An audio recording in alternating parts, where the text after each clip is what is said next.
Welcome sa EE Lectures. Bali, for this episode, sisimulan na natin yung pinakaunang episode ng AC machines or let's say yung electrical machines 2. So, bali, dito muna tayo sa basic principles ng transformer.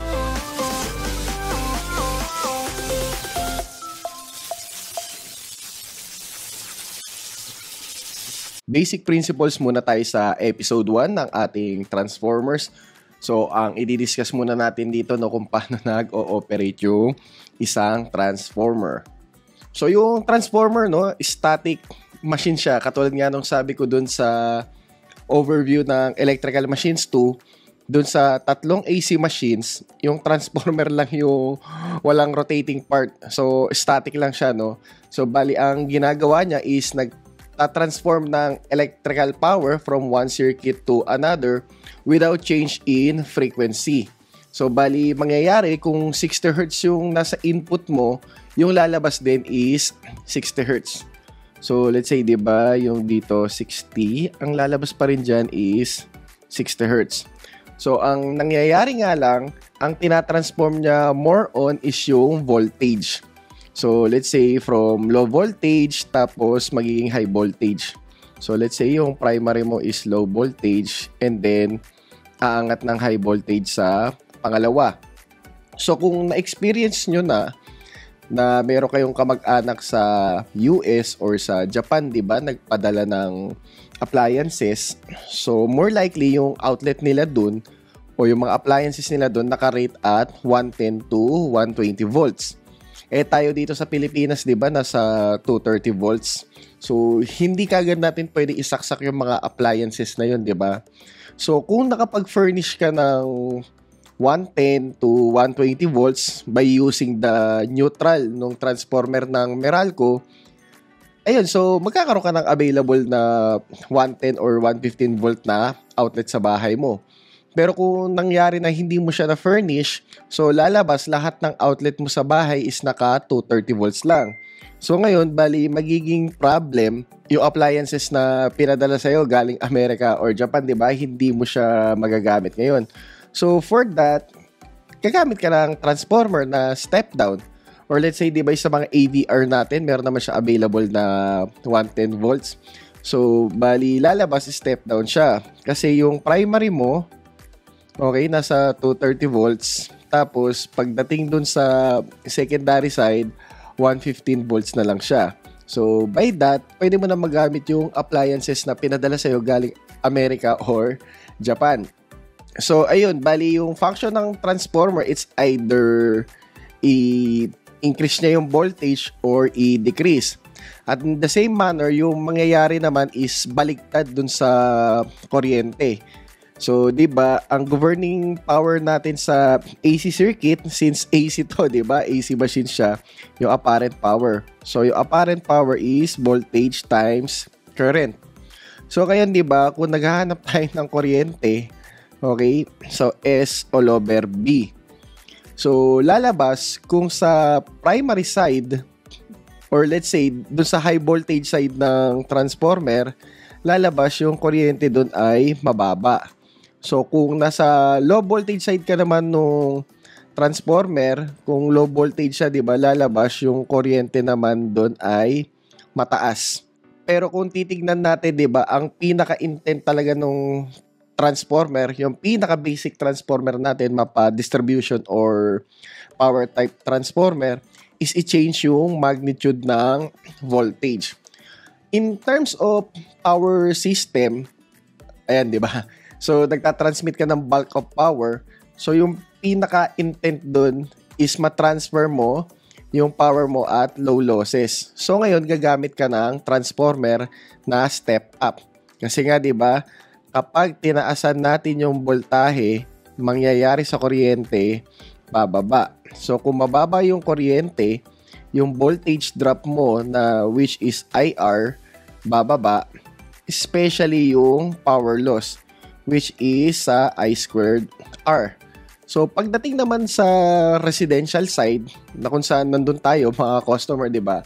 Hindi naman pwede gumamit yung mga appliances natin ng 34.5 kV or 69 kV, di ba? So, yung mga voltahe na yun, kailangan ibaba para kahit papano maging usable sa mga electrical loads natin.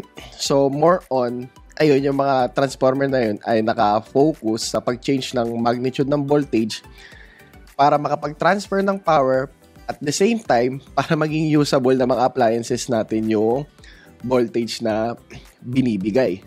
So, yung pinaka-physical basis kung paano nag-ooperate yung transformer is through the mutual induction.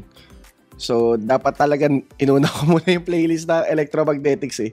So, sa inductor kasi, meron tayong dalawang case doon. So, let's say, meron kang series circuit ng inductor, dalawa sila.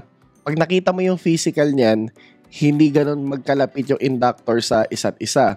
Pero kapag nangyari na dalawa yung inductor at malapit sila sa isa't isa, meron tayong tinatawag na mutual inductance. So, pwedeng yung mutual inductance ay nag-aid or nag-o-oppose.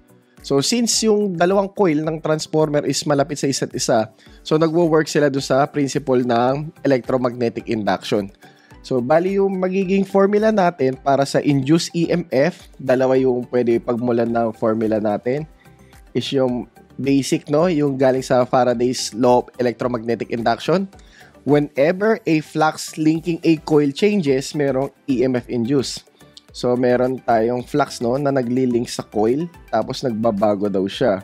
So, merong EMF induced.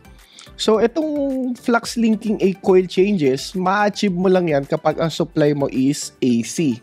Kasi, di ba, mamaya-maya, pabago-bago yung value ng voltage and current. Eh, di ba, yung flux natin is directly proportional sa current. So, meaning, may time na meron kang flux, meron kang time na wala. So, pabago-bago siya. Since pabago-bago siya per unit time, magkakaroon ka ng induced voltage. Kung DC naman yung supply mo, eh lumalabas 'di ba yung DC supply natin is straight curve siya. Okay? So meaning walang pagbabago nangyayari doon sa flux natin. Hindi wala kang induced EMF, zero yung lalabas. And the same manner, 'di ba? At steady state, yung inductor nag-a-act as a short circuit. Okay? So bali talagang mangyayari dead yung transformer mo. So yung isa naman, pwede natin sabihin through electromagnetic induction. So, yung L, or let's say, yung L dyan is mutual inductance, di ba? Tapos, yung induced mo is LdIdt. Kung naaalala nyo sa circuits to, di ba? Yung induced EMF sa inductor. So, E is equal sa LdIdt. So, ito yung mga dalawang governing formulas natin, no, about sa induced EMF sa isang inductor. Dahil ang transformer ay isang inductor. So, kung a-applyan natin yan ng Lenz law, induced EMF siya, di ba? So, meron mo ng pinaka-original EMF, tapos nung sinalpakan siya, nagkaroon ng bagong EMF. So, yung EMF na yun, kung lalagyan natin ng sign or direction, lalagyan natin siya ng negative sign dito yung formula. Just in case. Lalo na kung nagde-demand yung tanong sa board exam ng may direction, di ba? Hindi lalagyan natin ng negative. So, to summarize that, so yung transformer is a device that transfers electric power from one circuit to another without change in frequency. So, na-accomplish niya yun by electromagnetic induction, ayun, di ba? So, where two electric circuits are in mutual inductive influence of each other. So, bali ganyan, no, na nagwo-work yung transformer natin. So ngayon, punta naman tayo dun sa basic construction ng isang transformer. So bali, ang pupunta muna natin is yung basic. Pagkatapos, lilipat tayo ng onti dun sa power type transformer, no. Normal kasi na tinatanong yun sa board exam. So yung basic parts ng transformer natin is yung primary winding, secondary winding, which is dito siya nakapackage sa two coils. So, let's say primary and secondary windings. Pagkatapos, yung laminated steel core. Okay? So, bakit laminated? Na-discuss na natin yung sa DC machines, di ba? Yung sa concept ng eddy current loss. So, since yung steel core is a conductor, so hindi mo maiwasan na nagkakat din ng magnetic flux yung core. Kaya nagkakaroon ng induced EMF dun sa core ng armature or let's say ng transformer. So, yung eddy current loss na yon is directly proportional sa thickness squared. So, lalabas, di ba, kung solid yung core mo and then laki nung eddy current loss mo. Pero kung puro stack siya ng thin sheets, so yung iba dyan is lamination, mababawasan yung pinaka-overall thickness. At hindi lang yun, hindi dire-diretsong magfo-flow yung eddy current. So, yung mga other parts naman natin, depende do sa type ng transformer. So, medium for insulating the core and winding from its container. So, sa mga oil immersed transformer natin, no, yung oil, yung gumagawa ng role na yan. So, yung mga mineral oil or let's say yung mga ascarel oil, no. So, ngayon, nagkakaroon na ng bagong technology. So, gumagamit na sila ng ester fluid, no, para dun sa pag-insulate. So, yung mga bagay na yan, may part na nawawala yan kapag nasa dry type transformer ka na. Kasi dry type nga, di ba? So, wala kang liquid insulating medium para i-insulate. So, more on yung winding naman nun parang nakabenda. So, yung pinag-OJT-an namin dati is paggawa ng transformer. So, medyo challenging gumawa ng dry type transformer. So, then meron tayong bushing. Para syempre, 'di ba, ito yung magiging passageway para ma-connect natin yung transformer doon sa distribution line circuit or let's say sa kabilang side naman, 'di ba, para ma-connect doon sa service. And then yung mga susunod na parts natin dito, more likely ang gumagamit nito is yung mga power transformer, no? Ayan.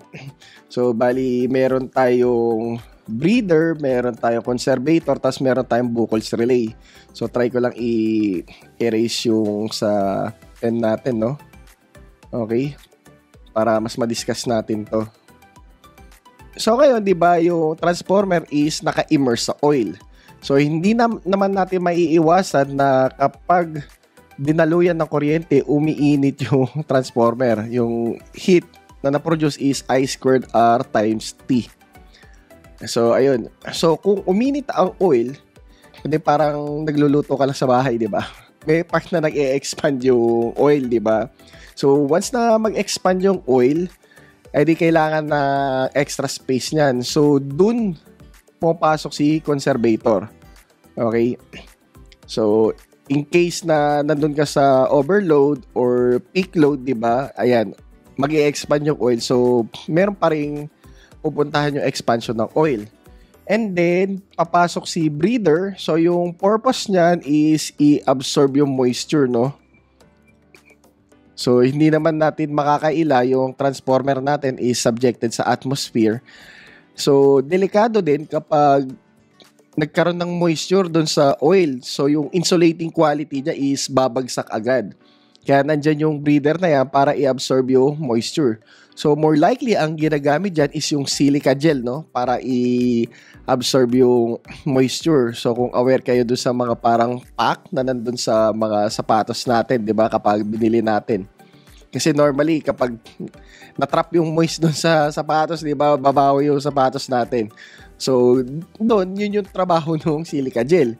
Pero dito sa transformer, no? Para hindi magkaroon ng moisture dito sa loob, especially doon sa oil, lalo na kung nasasubject sa different temperature ang isang transformer, mamaya aaraw, tapos mamaya biglang uulan, di ba?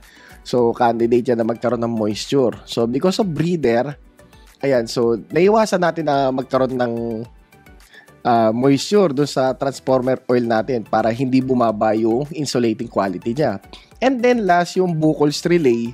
So, more likely, nakalagay siya, no, between dun sa transformer tank and sa conservator. So, kung i-drawing natin yan, lagyan natin ng tubo dito. Dito si Buchholz relay, di ba? Tapos, ito yung conservator tank. So, ang pinakatrabaho ng Buchholz relay is ma-determine niya, no, kung meron bang internal fault yung isang transformer. Ganito kasi yan eh. So, yung pag-expand ng oil, kung because of marami lang load, so, natural na mag-e-expand yan, pero hindi mabilis na rate. Okay? Pero kapag nagkaroon ng internal fault, such that na nagkaroon ng explosion dyan, so masyadong force yung pag-expand ng oil. So kung masyadong force yung pag-expand ng oil, matitrigger yung switch ng Buchholz relay kasi masyadong pwersado yung pag-expand ng oil. And then after that, bali, magsisend ng message si relay sa circuit breaker or sa overcurrent protective device na i-cut off yung circuit para mas hindi magtuloy-tuloy yung damage sa electrical system. So more on, yun yung parang pinaka-function ni Buchholz relay is i-determine yung or siya yung taga-detect ng internal fault doon sa loob ng isang transformer. Okay? So, constructionally, yung transformer natin, meron siyang two general types no, sa pagkaka-construct. So, merely by the manner in which the primary and secondary coils are placed around the laminated core. So, more on yung dalawang types natin doon sa core construction is yung core type. Weird, no? Dalawang type ng core construction is yung core type tapos yung shell type. So, ang masasabi natin dito, parang baligtaran siya, no?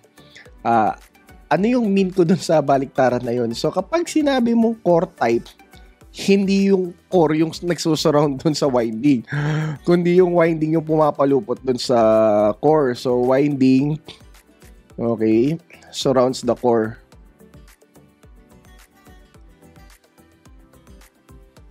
So, yan, diba? So, more on, mas maraming winding compared dun sa core. Pag sinabi core type. So, kapag shell type naman, more on, yung core, okay, surrounds the winding. So, magbabaliktaran sila. Surrounds the winding. Or sabihin natin, diba, yung core yung pumapalibot sa winding. So, bali dito, nandito yung primary natin at secondary winding, tapos more on, mas marami kang core na makikita. So, take note, in terms dun sa pagwawind ng mga windings natin dun sa transformer core, makikita natin na yung low voltage winding, siya yung malapit dun sa pinaka-core ng transformer. Where yung high voltage winding is nasa labas. So, bali, mangyayari, diba, dito, low voltage din dito sa part na to, tas itong nasa bandang labas na yan, high voltage yan. Bali ganun. So why? Kasi yung more on, yung core loss natin is a function of voltage.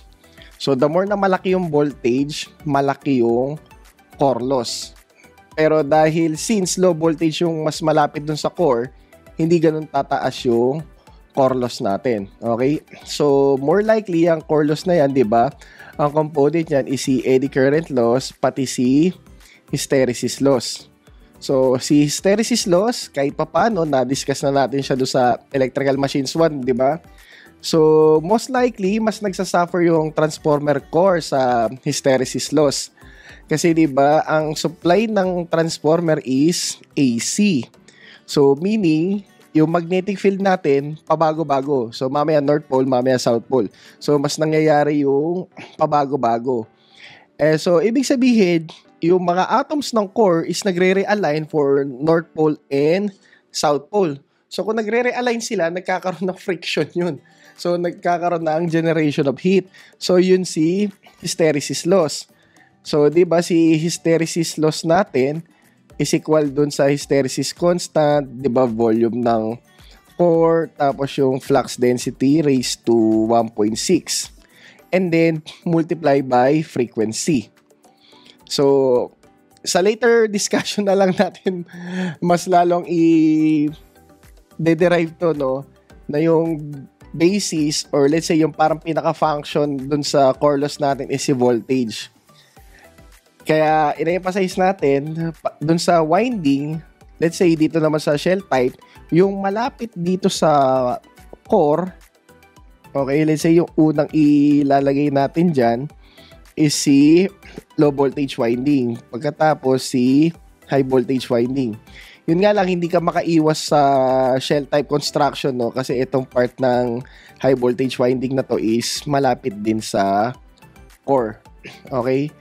Pero ayun, kung merong tanong, 'di ba, kung tatanungin ka sa board, 'di ba, kapag nag-winding ka, sino yung malapit sa core, ang magiging sagot natin doon is si low voltage winding for the reason na tataas yung core loss kasi kapag high voltage yung malapit. So meaning hindi siya efficient na makakapag-run kung high voltage yung una mong ilalagay. Tataas kasi yung core loss mo. So yun, sa mga advantage naman ng core type construction, so relatively rigid core siya, so lesser weight and size per kVA rating, so lower iron losses at higher flux operating density, so lower cost manufacture. So we can say na itong core type na to, 'di ba, is more economical siya. Kung tanongin ka sino yung mas economical sa dalawa, si core type. So ngayon, pagdating naman kay shell type, ang isang pinakamagandang characteristics na may offer niya, yung maganda yung kanyang short circuit strength characteristic. So kapag nagkaroon ng short circuit, 'di ba, mas kaya niya. So lalabas dito, we can say na yung shell type is more reliable. Ayan, so kapag tinanong ka sino yung mas reliable doon sa dalawa, si shell type core transformer. Okay. So ngayon, pupunta naman na tayo dun sa elementary theory of an ideal transformer, no? So ano ba yung mga assumptions na made? Okay? So yung ideal transformer is one which has no losses. So more likely, wala kang copper losses at wala kang core loss. So in terms of losses, mas kaunti yung nalilista sa transformer compare sa isang motor or generator. Since wala siyang rotating part, diba, edi lalabas parang wala kang mechanical loss. So kung no losses, so no copper loss, tapos no core loss or yung iron loss. So bali yung winding niya, yung assumption, walang ohmic resistance or let's say yung R mismo. Tapos there is no magnetic leakage. So lahat ng na-produce mong flux, ayun, salon nito transformer core. So ayan, 'di ba? Kita natin laminate para hindi dire-diretso makapag-flow yung eddy current. So kung no magnetic leakage, edi lahat ng flux nakapunta dun sa, or let's say na i-link dun sa secondary side. So hence wala siyang I²R tapos wala siyang core losses. So in other words, an ideal transformer is consist lang siya ng two pure inductive coils wound on a loss-free core. So ideal, pero sa susunod na magiging topic natin dito, no, i-discuss na natin kahit paano yung practical kung saan nagkakaroon ng losses, 'di ba? Tapos kung paano na yung reflection ng circuit natin, kasi i-reflect na natin si resistance niya. So syempre in tandem with inductive reactance, makakabuo tayo ng impedance. So ngayon, pupunta na tayo sa EMF equation ng isang transformer. So, bali, ang gagawin natin basic formula dito or yung foundational formula natin, yung sa Faraday's law of electromagnetic induction, which is yung induced EMF, di ba? So, merong induced EMF whenever a flux linking a coil changes. So, N d flux all over dt. So, pwede natin ito i-simplify sa N tapos flux times time. So, ito na yung formula natin. So, ngayon, basic lang to. So, wala pa tayong sinasabi kung anong side siya. So, primary or secondary. Pero, masasabi natin, yung equation na to, both true siya for primary and secondary windings. So, ngayon, di ba, sa circuits 2 natin or sa AC circuits natin, di ba, yung frequency is equal sa 1 over period time. Yung time na makomplete yung isang cycle. Ito si letter T. So, we can say na kapag nilabas natin yan, so N, tapos yung flux, tapos 1 over T. So, yung T na yan, lalabas yan siya si frequency. So, magkakaroon tayo ng E-phone ngayon. Okay, frequency. So, si flux, tapos number of turns. So, yung formula ng flux natin dito is yung maximum ng flux. So, lagyan na natin ng sub M. So, yung maximum flux kasi, kung i-check natin at what time siya nag-o-occur, pag hinati natin yung period natin, di ba, masasabi natin na yung maximum flux na ito, nag-o-occur siya sa period over 4 na kukuha. So, yung time natin is over 4. So, we can say, yung formula natin, mangyayari dito, di ba? Bali, 1 over T over 4. Tapos, yung maximum flux. Tapos, yung number of turns. So, aangat ngayon si 4. So, yung induced EMF natin is 4. Tapos, 1 over T. Okay, yung maximum flux, tas number of turns. Ano ba yung 1 over T? So, si frequency. So, 4 phone. Meron kang 4 na phone ngayon. Okay? Pero itong equation na to ng transformer na to, ng induced EMF transformer na to, siya ay average value. So kung naalala ninyo, 'di ba, meron tayong mga value sa AC circuits, yung maximum, yung RMS value at average value. So, 'di ba, kapag nag-solve na tayo ng AC circuits, yung may same amount ng heating power as in DC circuit, si RMS. At once na naka-RMS ka, di ba, pwede na natin i-apply yung mga circuit theorem na ginagawa natin, di ba, para ma-solve natin in the same manner ng DC circuit si AC circuits. So, ibig sabihin, itong equation natin, kailangan natin ilipat ng RMS value. So, dun papasok si form factor. So, kung naalala nyo pa, dun sa playlist natin ng AC circuits or yung electrical circuits 2, si form factor, di ba, is si RMS over average value. Eh, kapag sinusoidal wave ka, ang form factor mo is 1.11. So, ngayon, itong equation na to, di ba, mumultiplyan natin yan ng form factor na 1.11 para maging RMS siya. So, once na mamultiply natin yan, yung induced EMF natin is equal sa 4.44 frequency times yung maximum flux, no? Tapos, multiply dun sa number of turns. So, magkakatotoo to sa primary. Kung primary yan, kung secondary ito, okay din yan. So, anong ibig sabihin? So, sa ideal transformer natin, di ba, yung flux is same lang sa primary at secondary, pati yung frequency. So, walang nangyayaring change. So, just in case na hindi kagad binigay yung flux, ang binigay is yung flux density tsaka area, and i-multiply mo lang siya. Kasi, di ba, yung flux density is equal sa flux per unit area. Kung flux yung hinahanap, transpose mo. So, ayun, pwede ka magkaroon ng equation na 4.44 frequency, maximum flux density, area, times number of turns. So, lumalabas, ito yung equation natin para dun sa EMF equation ng isang transformer, mapa primary or secondary. So, ngayon, ang gagawin na natin is magsosolve na tayo ng problem. Ayun, para ma-practice naman natin yung mga equation, no?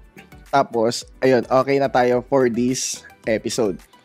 So, sample problem number 1. So, meron tayong maximum flux density in the core of a 250 is to 3,000 volts. 50 Hz single phase transformer is 1.2 Weber per square meter. So, we can say yung beta is 1.2 Tesla. So, yung Weber per square meter is Tesla. Tapos, meron tayong turns ratio. So, yung turns ratio natin is primary over secondary, which is equal sa 250 all over 3,000 volts. And so, yung turns ratio, siya yung E sub 1 tapos E sub 2. Okay, so ingat nga lang kayo kapag gumagamit kayo ng mga Indian sources kasi ang turns ratio nila dun is baligtad. So, secondary yung nasa taas, yung primary yung nasa baba. So, more likely, ang ginagamit natin na turns ratio, katulad dun sa mga American sources, kung saan primary yung nasa taas, secondary yung nasa baba. So, yung frequency natin is 50 Hz. And then, yung EMF per turn natin, E over N is 8 volt. So, ngayon, ang tinatanong, ano yung N1 tsaka N2? So, yung primary turns, tapos secondary turns. At the same time, yung area ng core. Okay, so yung formula natin para dito, so let's say kung primary side, diba, yung E sub 1 is equal sa 4.44. Okay, frequency. Tapos yung maximum flux density. Tapos yung area. And then yung number of turns. Okay? So lumalabas, diba? Hindi pa nga natin alam yung number of turns. Tapos at the same time, hindi natin alam din yung area. So paano yan? Wala ba tayong masasagutan dyan? So meron, syempre. So kapag nilipat natin yung N, let's say yung N1, so meron tayong E1 over N1 is equal sa 4.44. So, frequency, flux density, tapos area. So, tandaan, sa EMF per turn na given na 8 volts, okay, so true yan, mapa-primary ka or secondary. So, ito, pwede natin ilipat dito si 8 volt per turn. So, nang dahil doon, makukuha natin yung area kung ilang square meter. So, 4.44, tapos 50 Hertz, and then 1.2 Tesla, tapos area. So, area na lang yung hinahanap. So, damputin na natin ngayon yung makapangyarihang calculate natin para makapag-shape solve. Okay, so meron tayong 8 is equals to 4.44 times 50 Hertz times 1.2. And then yung area. Okay. And then shape solve. So ayan. Bali, ang area natin is 0.03. Okay, square meter. 0.03 square meter. So since nakuha na natin yung area na yan, pwede na natin ma-solve yung primary at secondary turns. So, by do sa primary natin, di ba, 250 volts siya is equals to 4.44. Yung frequency natin na 50 Hertz. Okay? And then, yung flux density natin na 1.2 Tesla. Tapos, multiply dun sa area na 0.03 square meter. So, magiging flux na lang yan. Tapos, yung number of turns sa primary. So, yung N1 is equals to, so, yan, damputin natin yung calcu. So, 250 equals, so, 4.44. So, 50 times 1.2 times 0.03. Or let's say, kunin natin si X para wala tayong bawas sa decimal. So, ngayon, magpapaship solve tayo dun sa primary. Let's say, letter A. So, ngayon, dahil mag-ship solve tayo at si A yung balak natin kunin, hindi si letter X, kailangan natin mag-declare ng quit and then letter A. Kasi kapag hindi natin dineclare ito, yung termination na to, kapag nag-ship solve tayo, ang hahanapin pa rin nito is si X. So, grabe, no? Yung ex niya pa rin yung hahanapin niya. As we talk today, yes, hiwalay po si Dominic at saka si Bea. Sinusuyo ba si Bea? Are they still trying to talk? Siguro. Okay, ayaw niya na maghanap ng iba, di ba? So, maghanap ka naman ng iba, okay? So, pwede ka mag-shape solve ng iba yung pinapahanap. Kung hindi nga lang si letter X yung ipapahanap mo, ayun, kailangan mo lang maglagay ng quit tapos kung anong letter. So, ito, shape solve na natin para malaman natin yung number of turns. So, shape solve.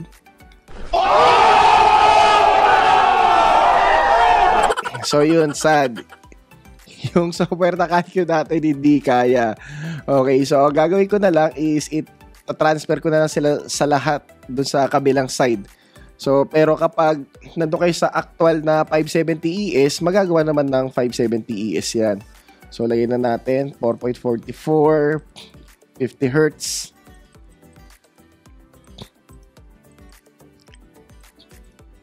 Okay, so times 1.2 times X.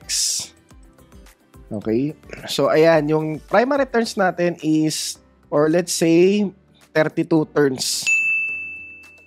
Kasi kapag binaba mo, edi kulang ka. Mahirap yun. Okay?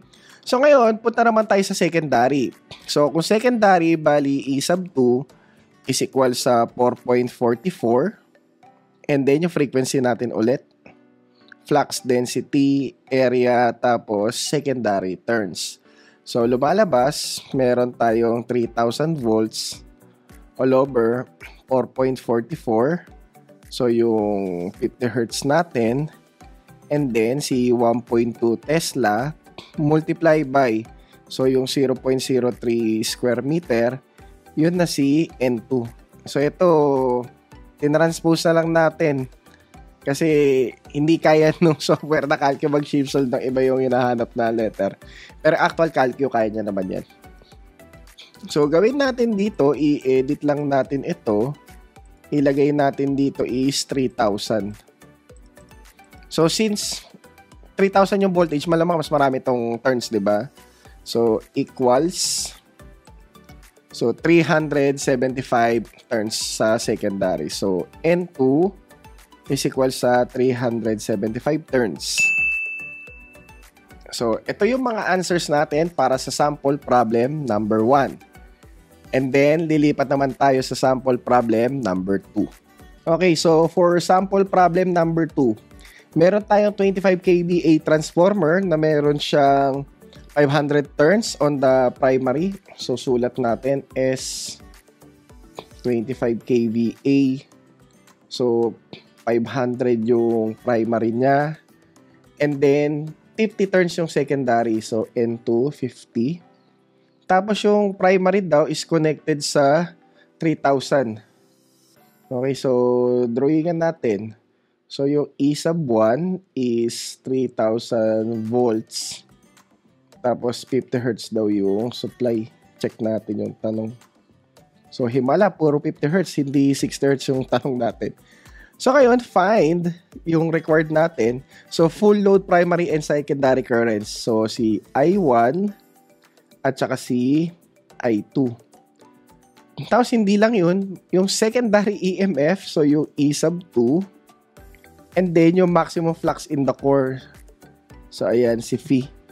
So sagutan na natin yun, no?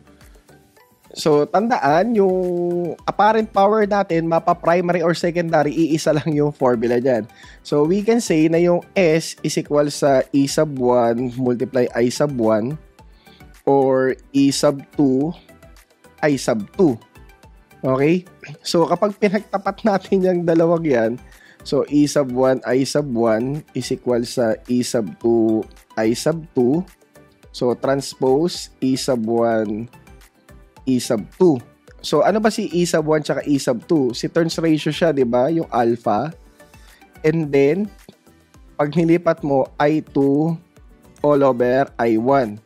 So ibig sabihin in terms dun sa turns ratio natin, baligtad siya for current. So secondary nasa taas, primary yung nasa mababa. Pero ayun, para makakuha tayo ng secondary or primary current, pwede na tayo makapag-solve gamit itong formula na to. So basics lang ng AC circuit. So yung I1 natin is equal sa S all over E sub 1. So nag-divide ka lang ng power sa voltage. So 25 kVA, okay, all over 3,000 volts. So yung magiging sagot natin dyan ay, okay, so 25 kV all over 3,000. So ayan, 8.33 ampere. So ayan yung current natin dun sa primary. So ngayon, paano natin kukunin yung current natin sa secondary? So pwede natin gamitin itong formula na to. So palitan ko lang ng kulay. So ito, ayan o, yung A tsaka ito. Yung A, di ba, is equal sa N1 all over N2. Meron kang N1 tsaka N2, which is si 500 turns all over 50 turns. Sa kabila naman, meron kang I2 all over I1, which is si 8.33 ampere. So ngayon, try natin i-shift solve to, no? Okay? So sa calculator natin, lipat natin siya dito. Yung 3 na yan, i-store natin sa letter A. Okay? So ngayon, meron tayong 500 is to 50. Pero pwede nyo naman mano-mano to. Madali lang di ba? Alam mo kung paano siya lalaki or liliit. So si X and then si letter A. So shift solve. So ayan, bali lumaki yung current natin, no? Bali yung I2 natin is si 83.33, no? Amperes. And then last, hanapin na natin si secondary EMF. So madali lang yan since may turns ratio ka, di ba? So yung N1 over N2 which is si 500 over 50 is equal sa 3,000, okay, all over E sub 2. So obvious naman, di ba, mababawasan ng 10 yan. 300 volts yung E2. Pero yung sa mga tinatamad dyan, mag-shift solve pa, no? Okay, so gawin natin. So 500 over 50, nagpapakasigurado lang, is equal sa 3,000 divided by E sub 2. So shift solve. O, 300 volts nga. So yung E sub 2 is 300 volts. So ngayon, dahil meron na tayong primary and secondary current, tapos primary and secondary voltage, pwede na tayo makapag-solve ng maximum flux ng core. So, depende kung ano gusto mo gamitin. So ngayon, gamitin natin si secondary. So si E sub 2 is equal sa 4.44. So frequency. So si maximum flux, tapos N sub 2. Okay? So, kung hinahanap natin si maximum flux, edi ano yan, 300 volts all over 4.44 times frequency, which is 50 Hz, tapos times yung number of turns, which is si 50 turns para sa secondary. So, meron tayong maximum flux dyan na, okay, so, bali 300 divided by 4.44, tapos 50 Hz, and then multiply by 50 turns sa secondary. So, ito siya. Check natin. So, ayan, 2.27 milliweber. So, 27. So, check natin. 27.027. Okay, 027 milliweber. Para kakaiba naman yung expression ng sagot natin. So, ito yung mga sagot para sa ating problem number 2. And for our last problem, problem number 3. So, a 2,300 to 230. So, sulat na natin yan. So, yung A natin. So, 10 yung 2 turns ratio. Kita-kita kagad natin. Okay. Tapos, 60 cycle transformer. So, 60 Hz siya. Has 4,800 turns in primary. So, yung N1. Ang N1 natin is 4,800. Ang tanong niya ngayon, yung mutual flux, yung turns ratio, tapos number of secondary turns.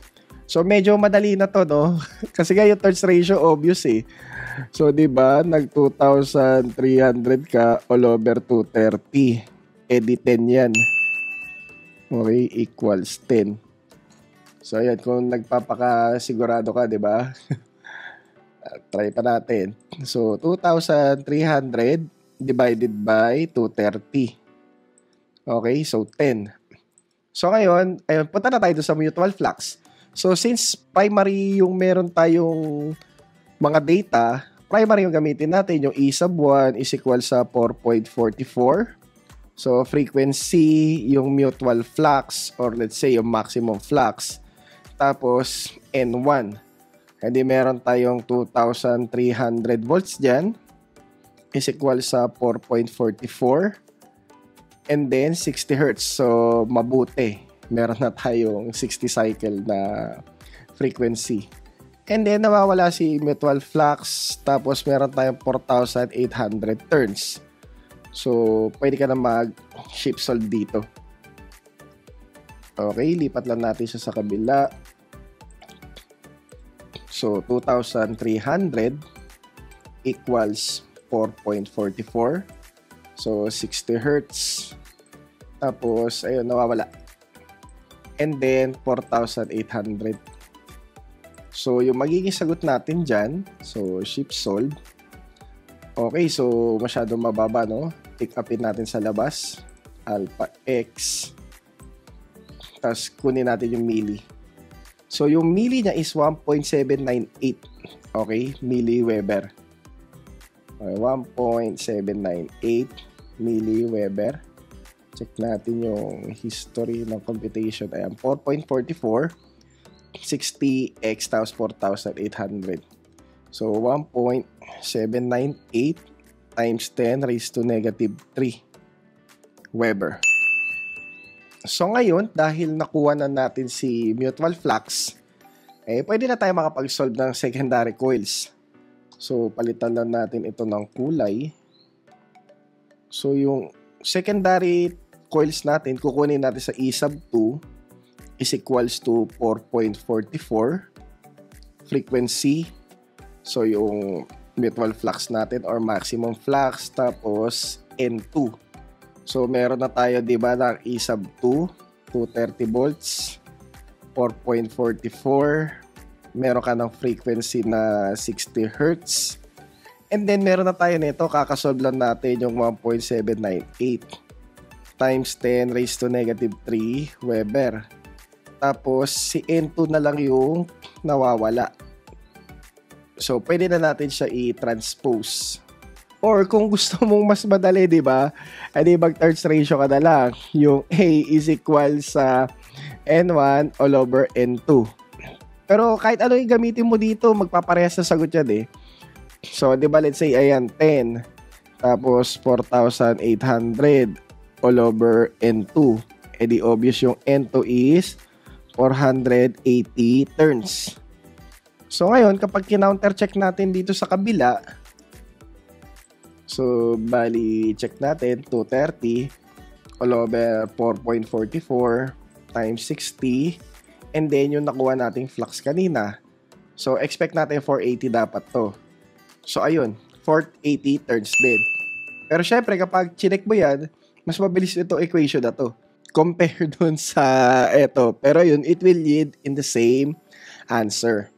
So ayan, bali dito nagtatapos yung unang discussion natin, no, sa AC machines, which is yung basic principles ng transformer.